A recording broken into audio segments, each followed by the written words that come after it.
Partai Demokrasi Indonesia Perjuangan atau PDIP resmi menunjuk Ganjar Pranowo sebagai calon presiden partainya untuk pemilu 2024. Hal ini disampaikan oleh Ketua Umum PDIP Megawati Soekarno Putri pada Jumat 21 April 2023 di Istana Batu Tulis, Kota Bogor, Jawa Barat.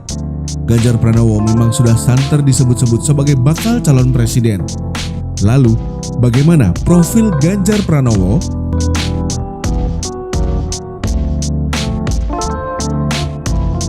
Ganjar Pranowo lahir pada 28 Oktober 1968 tepat pada hari peringatan Sumpah Pemuda yang menjadi tonggak lahirnya semangat kebangsaan dan nasionalisme rakyat Indonesia. Tumbuh sebagai anak desa, kebanyakan di Karanganyar, Jawa Tengah, sebuah daerah di lereng Gunung Lawu. Bapaknya yang bernama Parmuji Pramudiwiryo sebagai seorang polisi yang berpangkat rendah. Ibunya bernama Sri Suparni, seorang ibu rumah tangga yang menyambi berjualan untuk memenuhi kebutuhan lainnya. Keluarga yang sederhana membuat Ganjar sejak kecil terbiasa tirakat seperti melakukan puasa Senin Kamis dan puasa Nabi Daud.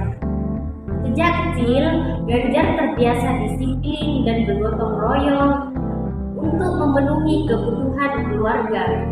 Sebuah hal yang kemudian membentuk karakternya ketika menjadi anggota DPR dan Gubernur Jawa Tengah. Ganjar Pranowo adalah sarjana hukum yang berasal dari UGM.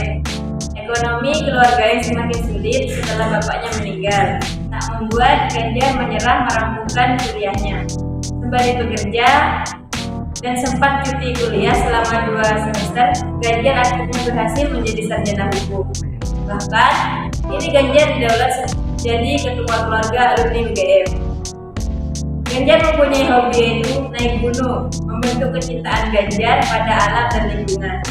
Ia pun menjadi penggerak pencinta alam di Fakultas Hukum UGM, hingga dipercaya jadi ketua kelompok mahasiswa pencinta alam Medistik 55 pada tahun 1988 sampai tahun 1990. Berawal dari KKN di Taman Agung, kisah cinta Ganjar Pranowo dan Siti Atiko terus berlanjut sampai mereka lulus kuliah. Perbedaan latar belakang keluarga Ganjar dari keluarga nasionalis yang sederhana dan Atiko dari keluarga religius sebagai cucu tokoh NU, Yai Hisham akan menjadi benteng pemisah sebagai memperkuat langkah cinta mereka untuk menjalani rumah tangga sakinah yang nasionalis dan religius. Pada tanggal 21 Desember 2001, Ganjar dan Atiko dikaruniai anak laki-laki yang mereka beri nama Muhammad Zinedin Alam Ganjar. Alam tumbuh menjadi anak kreatif yang telah berkarya semenjak di bangku sekolah, mulai dari membuat inovasi alas kaki multifungsi berbahan dasar eceng gondok yang dikombinasi dengan batis sebagai berkecimpung di dunia ekspor. Program kerja Ganjar Pranowo sejak menjadi gubernur Jawa Tengah ada beberapa, yaitu e-governance, lapor book, bangun 28 mall pelayanan publik, SMA berasrama gratis, e-makaryo, UMKM bangkit, datang gayeng, minjem wong meteng, desa sejahtera, menyambung jalan kemakmuran, kemudian layak untuk rakyat, transportasi murah, untuk lansia, veteran, pelajar, dan guru, kemajuan budaya, merawat kerukunan umat beragama, menyelesaikan sengketa perhubungan tempat ibadah, mendengar dan menerima aspirasi rakyat.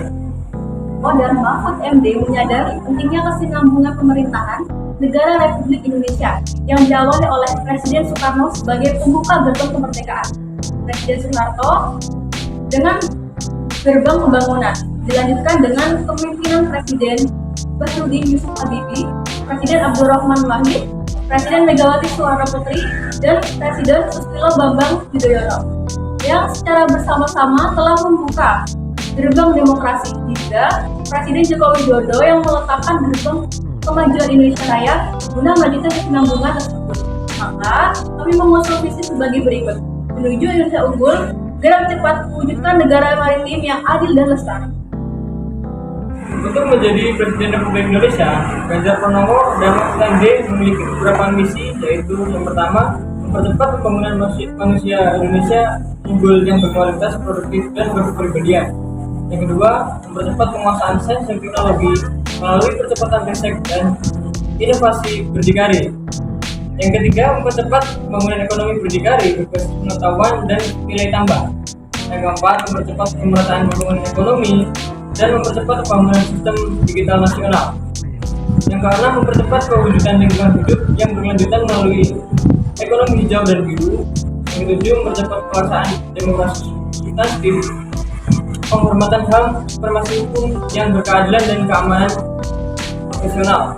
Yang kedelapan, mempercepat peningkatan peran Indonesia dalam mewujudkan tata dunia baru yang lebih berkeadilan melalui nilai politik luar negeri bebas, aktif, dan memperkuat pertahanan negara.